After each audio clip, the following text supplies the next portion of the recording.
MSW Media. So yeah, now it's clean up on aisle 45 time. And for a long while yet, it is going to be clean up on aisle 45. Hey, everybody. Welcome to episode 233 of Clean Up on Aisle 45. It's Wednesday, July 9th. Wow, 2025. I'm Allison Gill. Happy Wednesday, AG. It's Harry Dunn. Today, we're going to talk about two high-profile January 6 rioters given top jobs in the Trump administration. Not surprisingly, one at the Department of Justice and one as a head of the Sheriff's Association. Man, that Sheriff's Association. Sketchy-ish there. Yeah, sketch. Totally sketch. All right. We also have Judge Tanya Chutkan denying another insurrectionist his bid to get his money back after his pardon, and another January 6 defendant being sentenced to life in prison. So it's the January 6 defendant bonanza that we're having today. I also wanted to go over Emil Bove's role in prosecuting January 6th rioters, given that he's the PADAG right now and has been nominated to the Third Circuit Court of Appeals by Donald Trump, as Pam Bondi fires other January 6 prosecutors from the Department of Justice. And this is something Andy brought up during the latest episode of Unjustified, and we'll talk about that. I also have a little bit of a surprise for you, a little Mike Lindell news I'll drop. Pillow Man. The Pillow Man that's breaking. I'll drop that at the end of the D block. But first, we have our Hall of Fame patrons to thank. So I want to thank Ren, Special K, Kaido. The future is not looking bright. Tiffany Trump was adopted. Dr. David, Clover's Tree 73, Star Lanus, January 20 baby, David in Brooklyn, and Mr. Half Speed. You are our Hall of Fame patrons, and we love you. Thank you very much for supporting independent media as much as you do. Thank you. We couldn't do this without you, so we really appreciate it. We're working on our next gala. We're also going to be working on our next Zoom happy hour extravaganza. We'll tell you all about that in your email. And it'll be in the email box you use to sign up to be a patron. So check your junk too. Check your junk. I was waiting for you to say that. It's my go-to. Because we always have, you should always check your junk in many ways. In many ways. But, we will be sending that out, and we would love for you to participate. If you want to become a patron and support us and support independent media, you can do that at patreon.com/aisle45pod, AISLE45POD. So, Harry, let's start with Emil Bove. All right. As many of you have heard by now, at least 3 federal prosecutors who worked on cases against January 6 rioters were fired a week ago Friday by the Justice Department. We also know that the FBI was forced to provide a list of all the agents who worked on prosecuting January 6 cases for review by Ed Martin, who's now the whack-a-dag-paw, as we call him, over on Unjustified, which is, well, I always lose track of what it stands for, but he's the Weaponization Czar, Assistant Deputy Attorney General Pardon Attorney at the Department of Justice. The whack-a-dag-paw. Yeah, so that's going on. But I don't think a lot of people know that one of the most aggressive prosecutors of January 6th cases was none other than Emil Bove. Yeah. So much so, he wanted to move the whole thing up to his district, Southern District of New York, and be like in charge of going after all the rioters. Yeah. This is from NPR. After the mob of Donald Trump supporters violently stormed the Capitol on January 6th, Emil Bove led efforts by federal prosecutors in Manhattan to help the FBI aggressively investigate, identify, and arrest rioters from the New York region. 4 years later, Bove is now the acting number 2 official in the President Trump Justice Department. This article, by the way, from NPR was written when he was still the acting DAG. Now he's the PADAG, Principal Assistant Deputy Attorney General to Todd Blanche. But he's used that purge to denounce the Capitol riot investigation and spearhead a purge of prosecutors and potentially of FBI agents who worked on January 6th cases. The disconnect between Bove's aggressive stance to hold rioters accountable for the January 6th assault and his current hostility around the investigation has, quote, troubled some former colleagues. Yeah, this is weird. It's just weird. That's the way I describe it. Christopher O'Leary, a top counterterrorism official in FBI's New York field office at the time, said at no point did I ever hear him or anybody else express concern about these investigations and these arrests that we're making. We never heard any pushback from him or anybody in his office. That's a quote from one of the people that worked in the FBI. When the January 6th attack happened, Bove was the co-chief of the Terrorism and International Narcotics Unit at the U.S. Attorney Office for the Southern District of New York. Yep. And in that role, Bove helped supervise all of the office's work related to the Capitol attack. He directed prosecutors to support the FBI in the investigation and oversaw efforts to obtain things like search warrants. That's according to O'Leary and former prosecutors who worked with Bove at the Southern District. Like O'Leary, the former prosecutor said Bove never voiced any reservations about the riot investigation. To the contrary, the former prosecutor said Bove gave strong, direct encouragement to the line prosecutors to aggressively pursue the investigation, legal process, support FBI, etc. So he's all in. At one point, he's all in for prosecuting these guys and holding them accountable. But it goes on. As the unit co-chief, Bove also took part in weekly meetings of the Joint Terrorism Task Force, JTTF, in New York, which gave him an overview of cases and operations in the New York region, including January 6 investigations. Bove and his team, O'Leary said, were intimately involved in all of these cases and very knowledgeable of the investigations. Of course. Of course. You know, when you can get famous prosecuting something that you think is wrong until you get paid to not think it's wrong anymore. Ding, ding. And end up on the other side. I know, yeah, interesting. Bove left the U.S. Attorney's Office in Manhattan about a year after the Capitol riot. Then he moved into private practice. As we know, he joined Trump's legal defense team alongside Todd Blanche, who is now the Deputy Attorney General at the Justice Department under Attorney General Pam Bondi. Now, when he was the acting Deputy Attorney General, back then, now he's the PADAG and nominee for Third Circuit Court of Appeals, he has imposed a series of personnel moves that have shaken up the department and the FBI. So that's now. He's transferred several top career attorneys with decades of experience to a new office that handles immigration enforcement, effectively pushing them out of the department. He also fired dozens of Capitol riot prosecutors at the U.S. Attorney's Office in D.C. The January 6 prosecutors were brought in during the Biden administration to help handle the more than 1,600 Capitol riot prosecutions, which was one of actually the largest investigation in Justice Department history.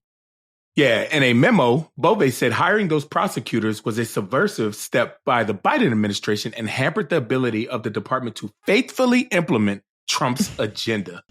That's laughable. On the FBI front, he has pushed out 8 senior bureau officials, according to the memo, and demanded the names of FBI agents who worked on January 6 cases, touching all fears of possible mass firings at the Bureau. Bove has told the Bureau that the list of names is needed in order to review the agent's conduct in light of an executive order Trump signed about ending the purported weaponization of the federal government. Now, after a tense back and forth, and we remember this, St. Driz, FBI Acting Director Brian Driscoll, ultimately provided a list of names of Bureau employees to the Justice Department, though he gave them employee identification numbers and not names. Driscoll has told the FBI workforce that he is one of the agents who worked January 6 cases, according to an email he sent to everyone. While Bove didn't work as a line prosecutor charging defendants, he did supervise prosecutors doing legal work on January 6 cases. And in at least one instance, Bove and Driz worked on the same January 6 case. That's the arrest of Sam Fisher in Manhattan. That's according to the former prosecutor who worked with Bove in New York. Driscoll participated in the arrest of Fisher, who was ultimately sentenced to 120 days in prison for his activities at the Capitol. Bove was up late that night reviewing the legal paperwork to support the FBI. That's according to a former prosecutor. Now, that former prosecutor said that if a list of department attorneys who worked on January 6 cases was collected in the same way as the list of FBI agents was, quote, Emil's name would surely be on that list as well. Yeah, I just wanted to kind of bring that to everybody's attention because when Andy brought that up, the latest version of Unjustified, a lot of people reached out to me and said, oh, wow, I didn't know he was such an aggressive prosecutor of January 6th cases or a supervisor of prosecutor of January 6th cases. And Andy had said like I said, we even wanted to move the headquarters of prosecuting all the January 6th cases to the Southern District of New York. So if if Pam Bondi wants to fire people who worked on January 6th cases, That's a good start right there. Emil Bove should be at the top of the list. What makes somebody like that, who seemingly was all in about doing the right thing, completely, not even 180 and just about face and all in for Trump? Like, I asked myself that question. He was all in. So you see a person like that, it's more than dumbfoundedness, but it has to be some type of, like, Donald Trump came to him and promised him something, or how do you get somebody that? I am baffled by this, because he was all in. January 6th rioters are the bad guys. This was an insurrection, terrorists. And now he's working for somebody who doesn't acknowledge January 6th even really existed outside of being a day of love. Like, how do you get to that point? Like, what type of money was thrown at him, or promises? But, this is I knew sickening. he was paid millions to represent him personally. And after he left the department. But it's got to be the same kind of thing that made Lindsey Graham go from Donald Trump as a terrible, horrible, awful, worst person ever. If we nominate him, we will get destroyed and deserve it. To just being an absolute, have his whole head inserted into Trump's butt. Like it's got to be something like that. It's got to be however Trump got Justice Kennedy to resign from the court. It's got to be whatever he uses, whether it's fear or money. He seemed to have just this right moral compass, and somebody took a hammer and smashed it. Like, how does that happen? Like, I don't know, man. Flippable people, corruptible people, right? I mean, this is how the mafia works, right? He must got some pictures of him somewhere. He's on that Epstein client list that doesn't exist. Oh my gosh, that doesn't, that in air quotes, doesn't exist, right? They probably took one look at it and said, "There's no way we can scrub this list. We can't release it. It's got too many of our own people on it. It doesn't exist, exactly."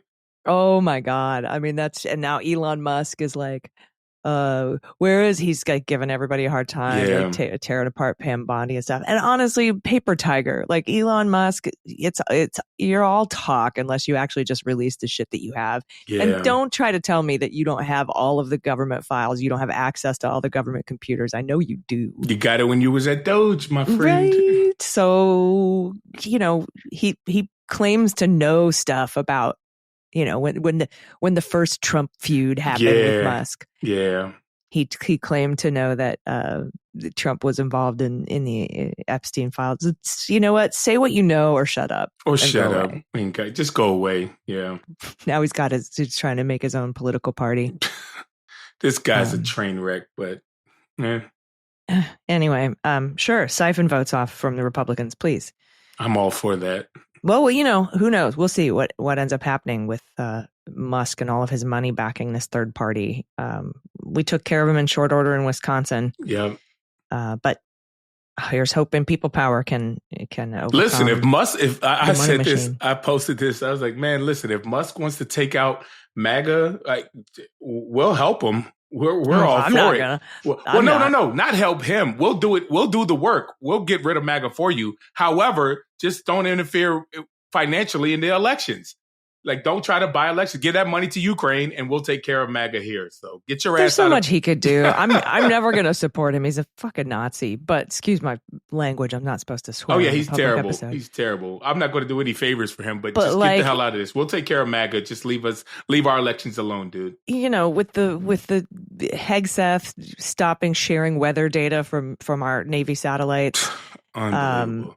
Resulting in deaths and destruction, and like, Elon, if you cared, you could launch your own satellites and share that data, or instead of spending all this money on politics and creating a party, which he's doing it for the money, let's be honest, and the attention. You could feed hungry people. You could keep people on their Medicaid. You could, if you're so against this bill, all he's against the bill about is that it gets rid of the EV mandate, Yeah. So he doesn't make his zillions of dollars there that he was going to make. But all he wanted to do was swoop in, get rid of all the investigations into his business practices, steal everybody else's business's proprietary information and all of our data. So not much, just a little this, little that, What are you doing this weekend? Oh, nothing. Going over some data. What kind of data? All the Americans' data. Just everything, ever. Anyway, we have a lot more to get to in this show.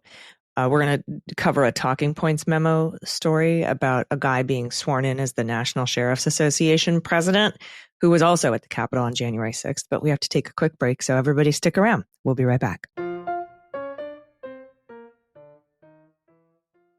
You know what doesn't belong in your epic summer plans? Getting burned by your old wireless bill. While you're packing for beach trips and mapping out weekend barbecues, your cell service should be working for you, not draining your wallet. That's why I am making the switch to Mint Mobile. And honestly, it's going to be a game changer. We'd like to thank our new sponsor, Mint Mobile. Get this new customer offer and your 3-month unlimited wireless plan for just $15 a month at mintmobile.com/cleanup. Mint Mobile is here to rescue you from overpriced plans, surprise charges, and those jaw-dropping bills that show up at the worst time. All their plans include high-speed data and unlimited talk, text delivered on the nation's largest 5G network. I won't need a new phone to switch. I'll just bring my current phone, along with my number and all my contacts. Now here's the real deal. Mint Mobile offers the same quality as my old provider, but the price is substantially lower. So I'll be saving so much it almost feels like a joke. Right now, Mint is offering 3 months of unlimited premium service for just $15 a month. That's what I'm going to be doing. No contracts, no hidden fees, just reliable, fast service at a price that leaves room for actual summer fun. This year, skip breaking a sweat and breaking the bank. Get this new customer offer and your 3-month unlimited wireless plan that's just $15 a month at mintmobile.com/cleanup. That's mintmobile.com/cleanup. Upfront payment of $45 required, equivalent to $15 a month. Limited time new customer offer for first 3 months only. Speeds may slow above 35 gigabytes on unlimited plan. Taxes and fees extra. See Mint Mobile for details. Hey, y'all, welcome back. All right, listen, our next story comes from Talking Points Memo. Chris West was sworn in as the president of the National Sheriff's Association on June 26. West is the sheriff of Canadian County, Oklahoma. Yeah, it's called Canadian County. He's also an ardent supporter of President Trump, who traveled to Washington, D.C. to join thousands who protested Trump's election loss on January 6, 2021. Trump held his January 6th rally after spending weeks falsely insisting the election was, as he said on stage that day, stolen. Of course, officials at every level of government, including some senior figures in Trump's first administration, have affirmed there was no evidence of fraud whatsoever. Yeah, the most investigated election in history. He even paid, you got to remember, Trump himself paid 2 research firms $1.5 million to look for election interference, and they couldn't find any. He didn't decide to release those findings, but that happened. Now, this guy West, his participation in Talking Points memo calls it demonstrations. I call it an insurrection. Made headlines in local communities, in his local community, when the rallies turned violent after Trump supporters stormed the Capitol. West, a former state trooper who first assumed office in 2017, running as a Republican, responded by holding a news conference 2 days after the attack on the Capitol, where he denied rumors that he was among those who rushed into the building and said he did not personally witness any violence at all that day. He also described the events as a tragedy and criticized those who engaged in unlawful activity, saying what happened at the nation's capital, the crimes that were committed, is horrible. And he added, the fact that law enforcement were assaulted at our nation's capital, I rebuke all of that, every bit of it. Yet he was there. Yeah, unbelievable. West, who announced that he had deleted a Facebook page following the controversy, said he was there as part of his personal politics, which he argued do not affect his role as sheriff. He also stressed that he believes we have to have peaceful transitions of power. But we didn't.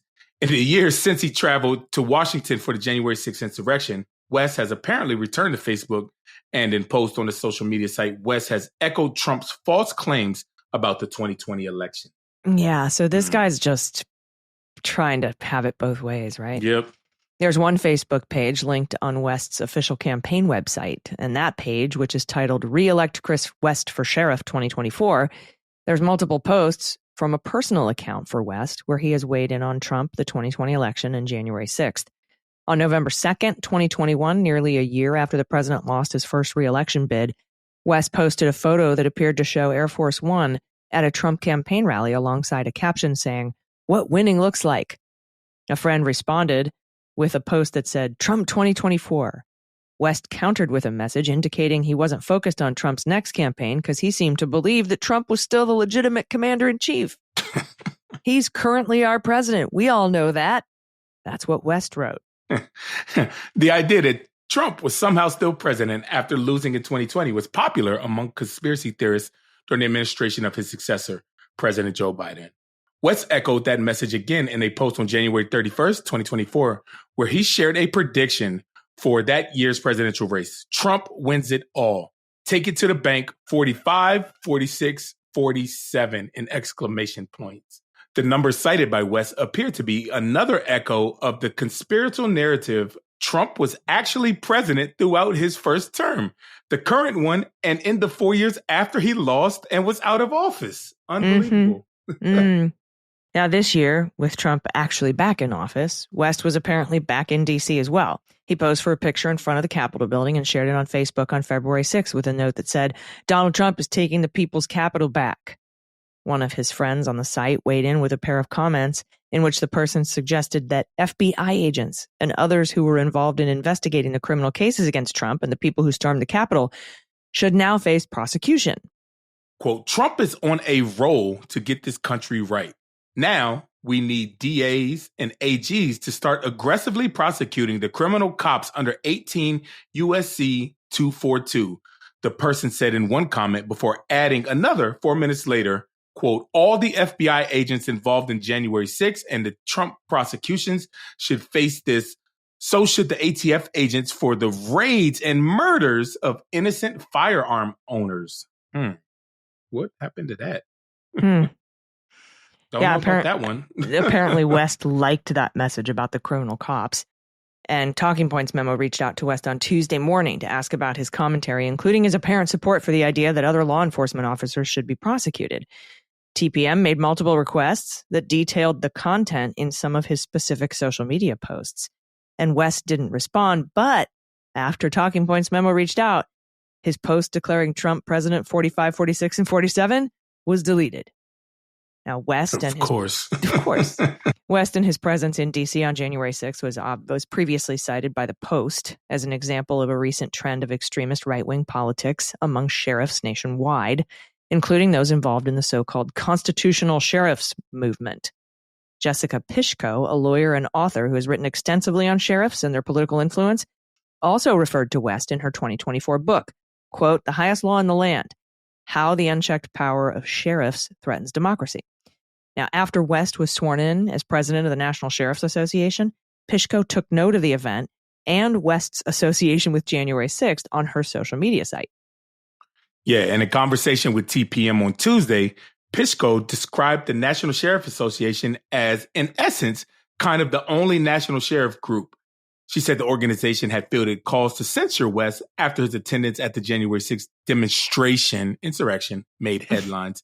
Pishko found it notable that rather than reprimanding West, the group elevated him. Quote, "To me, this is significant because he was known to be there.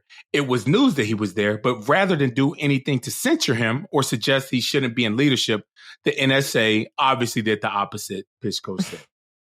She said that West participated in a fellowship for sheriffs that the Claremont Institute, which is a right-wing think tank that has promoted anti-immigrant agendas, launched in 2021.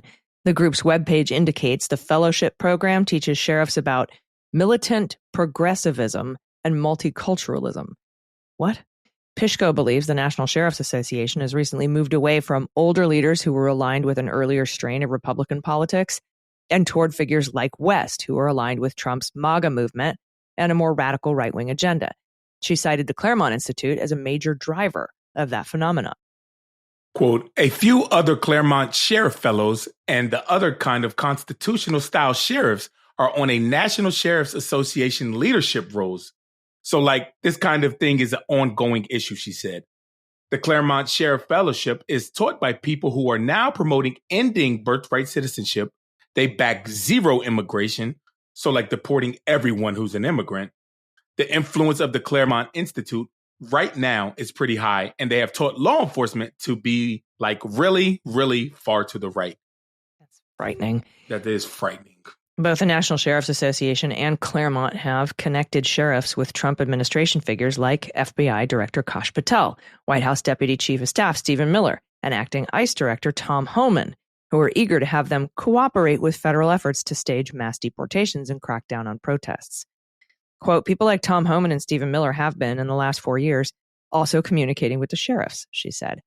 Now, even before he was sworn in as the president of the National Sheriff's Association, West has engaged with the Trump White House at a high level. In April, he was invited to the Oval Office for a photo opportunity as Trump signed a pair of executive orders, including one aimed at cracking down on so-called sanctuary cities that offer protections for undocumented immigrants. Some on the right view sheriffs as a potential resource to round up migrants in jurisdictions where local politicians and police agencies are unwilling to cooperate with the Trump administration's mass deportation agenda. Because of his high-level connections in history, Pishko described West as an avatar for the new strain of what she called MAGA sheriffs. On Facebook, West describes himself in more biblical terms. He made a post in September 2024 sharing a meme that said, quote, at one point, Noah was seen as a crazy conspiracy theorist, but then the rain came and all the fact checkers drowned. Okay, so he thinks Noah's a real person and that there was a worldwide flood. This guy is insane. West added a note of his own to that post, quote, just call me Noah, he wrote, because the rain is coming. Oh, God. So this guy's in charge of the sheriffs. Great. Now, that post that West liked about FBI agents involved in January 6th needing to be aggressively prosecuted as criminal cops, that was actually taken seriously by a man who was just sentenced to life in prison for threatening to murder FBI agents who prosecuted his insurrection behavior. And we'll talk about that guy and his prison sentence after this break. Stick around. We'll be right back.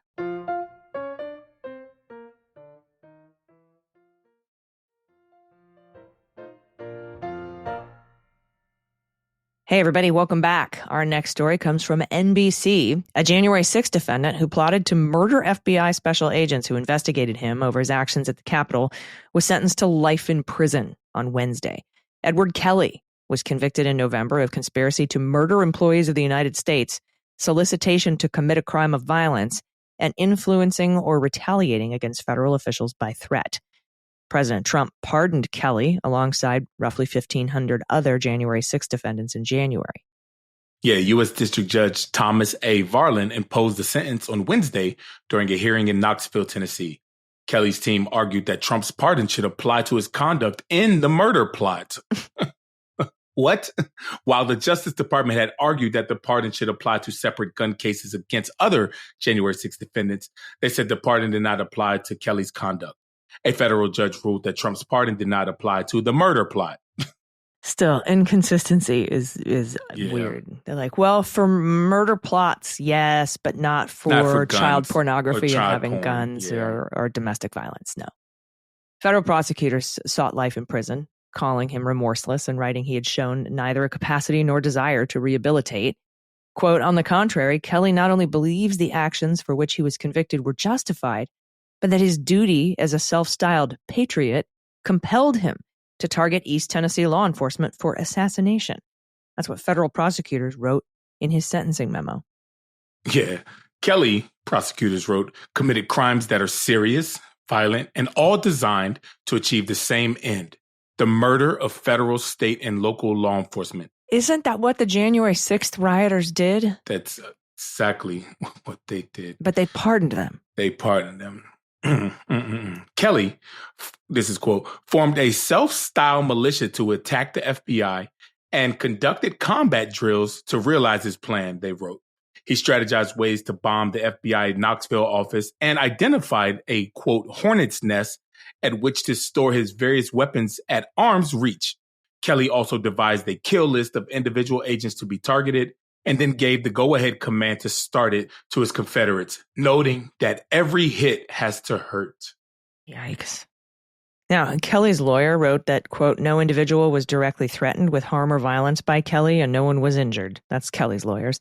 And that Kelly does not deserve the same sentence as an actual terrorist who injured or killed hundreds or thousands of Americans. Austin Carter, who admitted that he conspired with Kelly in the murder plot, he pled guilty and he's scheduled to be sentenced next month. I'm assuming his cooperation will get him maybe some leniency with the judge. Sound like a great group of guys there. Real great. Sound like some great guys. Yeah. Well, yeah. Our next story, though, is about another insurrectionist. The stories never end with these people who worked for the FBI getting a cushy job in the Trump administration. This story is from ABC.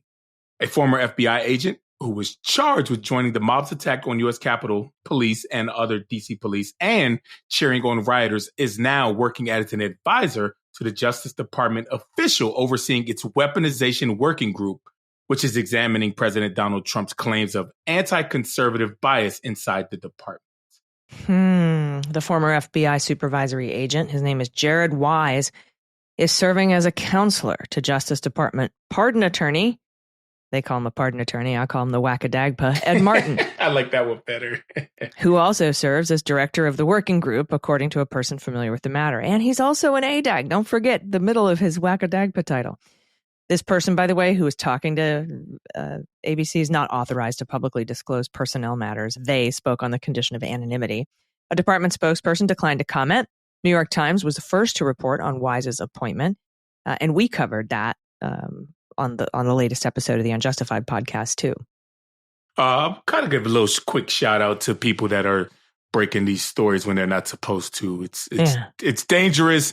Not only can you be fired, but the way Trump's DOJ is working, they'll probably try to find a way to put you in jail. So, I guess a little bit of kudos to them for reporting on this unofficially. When Trump returned to the White House in January, he picked Martin to serve as interim U.S. attorney for the District of Columbia. But the president pulled his nominations to keep the job on a more permanent basis 2 days after a key Republican senator said he could not support Martin for the job due to his defense of Capitol rioters. That was Tom Tillis. Now, Martin was a leading figure in Trump's Stop the Steal movement, as we know. He spoke at the rally in D.C. on the eve of January 6th. And he represented 3 January 6 defendants and served on the board of the nonprofit Patriot Freedom Project, which reports raising over $2.5 million to support riot defendants. Yeah, Attorney General Pam Bondi called for creating the weaponization group in February to investigate claims by Trump and Republican allies that the Justice Department unfairly targeted conservatives during Joe Biden's administration. The group's review includes the work of former special counsel Jack Smith, who led 2 federal prosecutions of Trump that were ultimately abandoned after Trump was elected to a second term. And I can't believe I'm going to say this next sentence because every time I say it, it's weird. Fox News host Jeanine Pirro replaced him as the top federal prosecutor in D.C. But Martin immediately moved over to his current Justice Department position. And it should say positions. Plural. Jared Wise, who worked as a special agent or supervisory special agent for the FBI from 2004 to 2017, was arrested in Oregon on Capitol riot-related misdemeanor charges in May of 2023. Wise repeatedly shouted, "Kill him," as he watched rioters assaulting officers outside the Capitol. That's according to an FBI agent affidavit. And now this guy works at the DOJ. Wise clapped his hands and raised his arms in triumph after he entered the building through the Senate wing door. He left the building about 9 minutes after entering. Yeah, police body camera footage showed Wise berating police officers outside the Capitol and repeatedly shouting, "Shame on you." Quote, "I'm former law enforcement," he told them. "You're disgusting. You are the Nazi. You are the Gestapo. You can't see it." Wise was on trial in Washington when Trump returned to the White House in January and immediately pardoned, commuted prison sentences, or ordered the dismissal of cases for all the nearly 1,600 people charged in the attack. The case against Wise was dismissed before the jury reached a verdict. I can't imagine just the amount of work, the person hours that went into prosecuting these 1,600 folks. the trial hours, all of the work just gone in an instant. Gone. And Kind now of they're just working at the defeating. DOJ. It is. It really is. I had an entire podcast just about the 2 Jack Smith investigations. Yeah. And all that work and research and filing and everything just gone. Yeah. Just gone. So anyway, yeah, this guy works at the DOJ now. That's special. Makes you wonder how many other people that were at January, at the riot that are insurrectionists or working somewhere in the government now. But if you're a whistleblower, speak up, speak out. Yeah, please. Talk to Whistleblower Aid, Reach out to Mark Zaid over there. Good old Mark Zaid. They'll get you full whistleblower protection. For real. All right. We have just a couple of more stories. And it's good news. So we've been waiting on some of that. Yeah, so we're going to talk about those. You don't want to miss it, but we have to take this one last quick break. So everybody stick around. We'll be right back.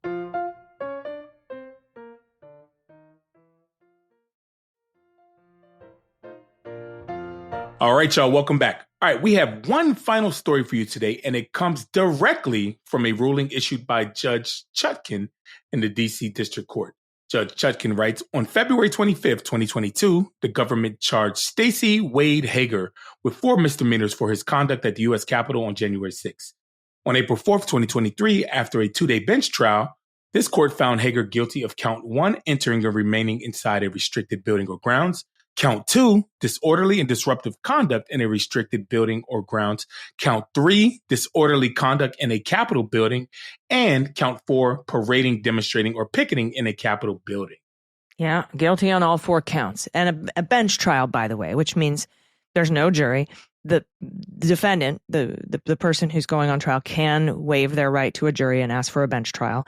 I don't know why the hell you would do that with Judge Chutkan, but they did. And so she found him guilty on all 4 misdemeanor counts. Now, she goes on to say, on July 13th, 2023, this court sentenced Hager to 7 months of incarceration on counts 1 and 2, and 3 months of incarceration on counts 3 and 4 to run concurrently at the same time. So 7 months in prison. Part of the sentence required Hager to pay $70 in a special assessment fee and $500 in restitution to the clerk of the court for disbursement to the architect of the Capitol. $570, Harry. $500. How much did it cost to file? I'm not rich, but I was just about to say, yeah. How much did it cost to file to get your $570 back? That's what I want to know. Yeah. And now on August 8th, 2023, Hager appealed his conviction to the D.C. Circuit. But on January 20th, as we know, while Hager's appeal was pending, Trump issued a full and complete unconditional pardon to individuals convicted of offenses related to the events that occurred at or near the U.S. Capitol on January 6th. Now, Hager moves now to be reimbursed for both the special assessment and the restitution as part of his conviction, totaling $570. Yeah. The government concurs, acknowledging that pardons generally do not make amends for the past, nor do they afford any relief for what has been suffered by the offender. But it takes the curious position that in this unusual situation, reimbursement is appropriate and points to Nelson v. Colorado for support.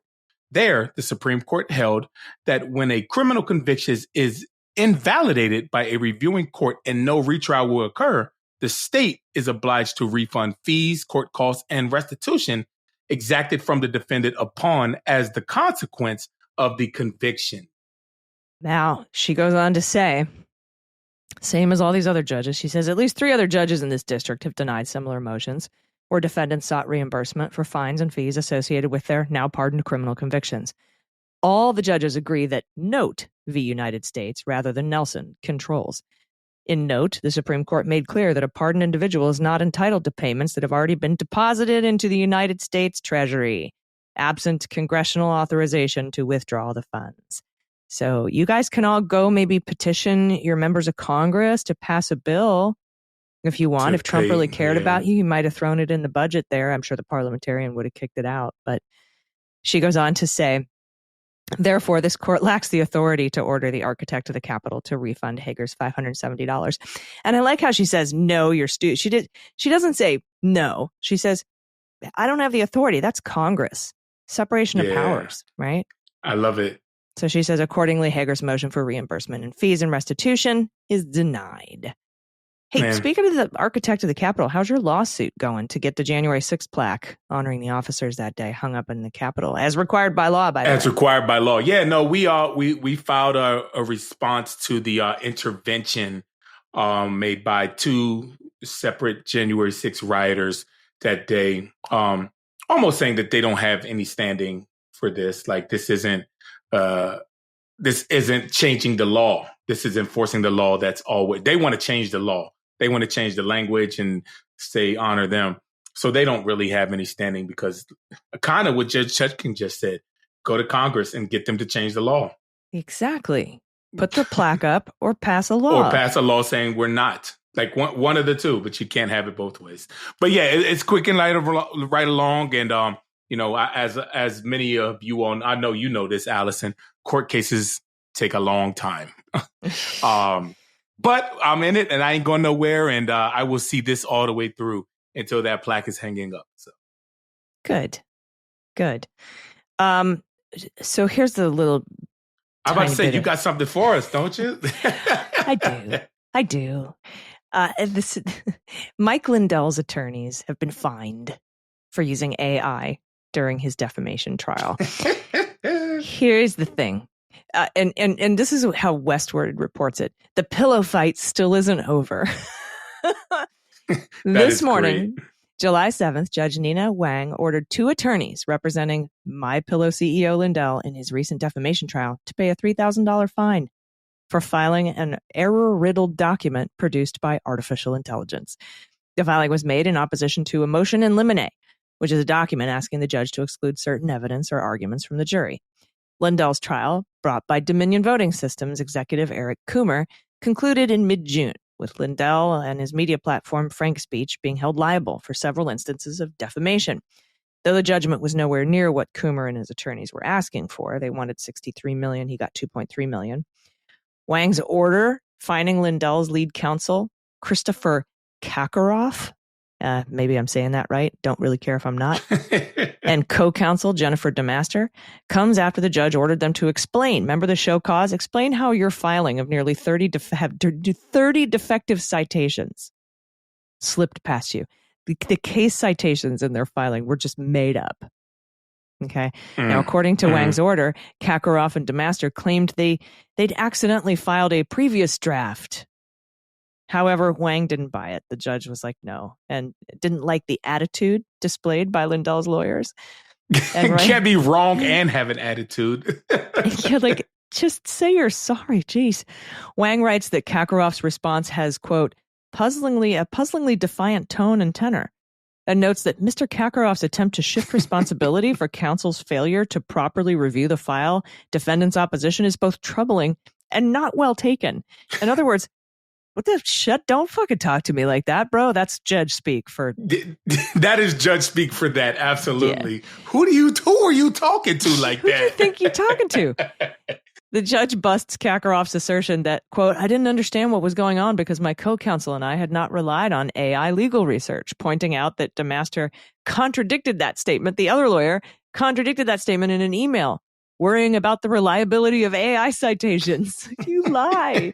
You lie like a rug. Like a rug. Kakarov, who made a minor splash last year after appearing in court via Zoom in boxer shorts, told Judge Wang the AI mistake, quote, represents a clear deviation. I'm too immature for that. Yes, Attorney Underwear Esquire. The AI mistake represents a clear deviation from what my practice has been. You're in your boxers. But Wang pointed out that after the court demanded answers about it, Kakarov's team quietly filed two similar notices in other cases where they'd made filings with citations to cases that don't exist. They're like, oh, they found us out. Oh, shit. The clerks of the court actually read the case citations. Whoop, we're in trouble. So Wang's order characterizes the $3,000 fines as the least severe sanction adequate to deter and punish defense counsel for this instance. It sounds like a slap on the wrist, but Denver-based First Amendment attorney Steve Zansberg says, the shame is its own punishment. I was just about to say the shame. This is less laughing at him. This is enough. It's embarrassing that someone would be so lazy and sloppy in this day and age. He said, I don't know if these people have any shame. You know, they're probably like, oh, whew, it only cost us $3,000. So now we're not that afraid to do it again in the future. But Mike Lindell probably owes them $1 million. And I'm sure we'll see a lawsuit from Kakarov riddled with AI errors. Trying to get their money back from Lindell. The pillow man. So the pillow fight continues. Pillow fight continues. That's hilarious. Thought you'd appreciate that, my friend. That is pretty good. Thank you for digging that up. I'm sure our lovely listeners enjoy that one too. So I got it. I was pointed to this story by Scott McFarlane. I love Scott. Scott's he's so great. Who just put a quick post about it up on Blue Sky, and I was like, I got to dig into this. What the hell is this? He just said, fines were issued for the AI stuff, and that's when we learned about the boxer shorts appearance. And oh my God. That's not my usual behavior. I better file in the other 2 courts where I used AI. Just like, bro, admit it. Just admit it. Just be like, I thought I could count on AI more. I'm super sorry. I won't let it happen again, Your Honor. What's wrong with, I don't know. They don't have that ability in them to acknowledge wrongdoing. I know. All right. Well, that is our show for today. That was really funny. Brought to you by our patrons. So yes. Our patrons, we love them and we thank them so much. Yes. Thank you. Also, my heart goes out to everybody in Texas who's listening. Oh, man. My God. So Cancun's sad. In Europe or something? I read he's in Greece. Yeah. Of course he's somewhere. And I mean, listen, I saw some, listen, I don't ever want to celebrate people losing their lives. Like, I don't think that's the right stance. Even if people voted for it, look, I can't go down on that rabbit hole with people. Like, I'm not. But at the same time, we can hold people accountable for their actions while mourning people who've lost their lives. Or, right, like the Trump administration victims. Exactly. Gutting NOAA and the National Weather Service. There were several key positions that were vacant because of Doge, Yeah, 100% right. And we need to call that out and point that out. But I think we can do that without taking lightly of the innocent people whose lives that were lost, regardless of who they voted for. I, as much as I hate MAGA, I'm not there wishing death on people like that, Yep. I agree, my friend. At least publicly. No, wait.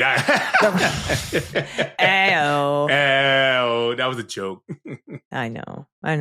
But seriously, sending all my love to everybody in Texas. Yeah.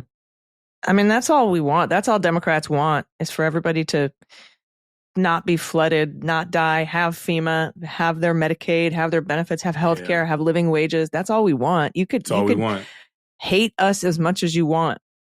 Not a heavy ask. I don't think so. It's not going to stop me from wanting these things for you and fighting to get them. Yeah. That's what I do. The fight goes on, my friend. I wish it didn't have. I wish we'd just elected the nice lady and. I tell you that the best sign that I saw, like when during the No Kings March, was like, if Kamala was the president, we'd all be at brunch right now. Yeah, and that is literally it. I'd be making a podcast about my dad. I'd have time to work on my book. I would be. I'd love to be. I probably, hopefully, would be in administration working. You see all these losers getting jobs in the administration, places that you got to create. I'd actually want to be doing some good, trying to bring about police reform and, criminal justice reform, all that type of stuff that we desperately need. But I'm not giving up on it. Nope. There'll be a day when I'll be back in D.C. all the time at the White House. Yes, it's coming soon. Out. We got to keep on. We got to hope for it. Yes. Can't give up. They want us to give up. Not going to give up. Not on my watch. Not on my watch. I got your 6, my friend. Yours Not that too. I need to get your 6. Well, my shoulders are getting big. It's hard for me to turn all the way around. So there you go. Yeah. You can't see past your own giant arms. There you go. That's right. The guns. So. Welcome to the gun show. Anyway, everybody, we're going to be back in your ears next week. If you're a patron, we'll be back with a bonus episode this weekend. And hang in there. We're here for you. You're here for us. This community is important, and we really appreciate you. So everybody, just again, hang in there. We've got you, and appreciate all of your help and support of independent media, whether it's us or anybody else who's out doing citizen journalism and independent reporting. So thank you, and I will see you next week. So, well, Harry, any final thoughts? No, I got nothing. This was if the Patriots would know that our episode, the bonus episode, it was a little Debbie Downer-ish. But we were able to, bring it back up. That story at the end, that was good. And Judge Chutkan, holding people accountable. You can't have your $570 back. You can't have it. Now go pay your $45 parking ticket that you got for waiting outside. Man. No final thoughts. If you're so in such desperate times that $570 makes a difference to you, you should be voting for Democrats. Hello. That's all. Hello. All right, everybody. We'll see you next week. I've been Allison Gill. Harry Dunn. Thanks, y'all. Cleanup on Aisle 45 is written, researched, and produced by Allison Gill, with editing by Molly Hockey. Our art and logo design are by Joelle Reeder and Moxie Design Studios, and our music is composed and performed by Adam Orr. Cleanup on Aisle 45 is a proud member of the MSW Media Network, a collection of creator-owned podcasts dedicated to news, politics, and justice. For more information, visit mswmedia.com.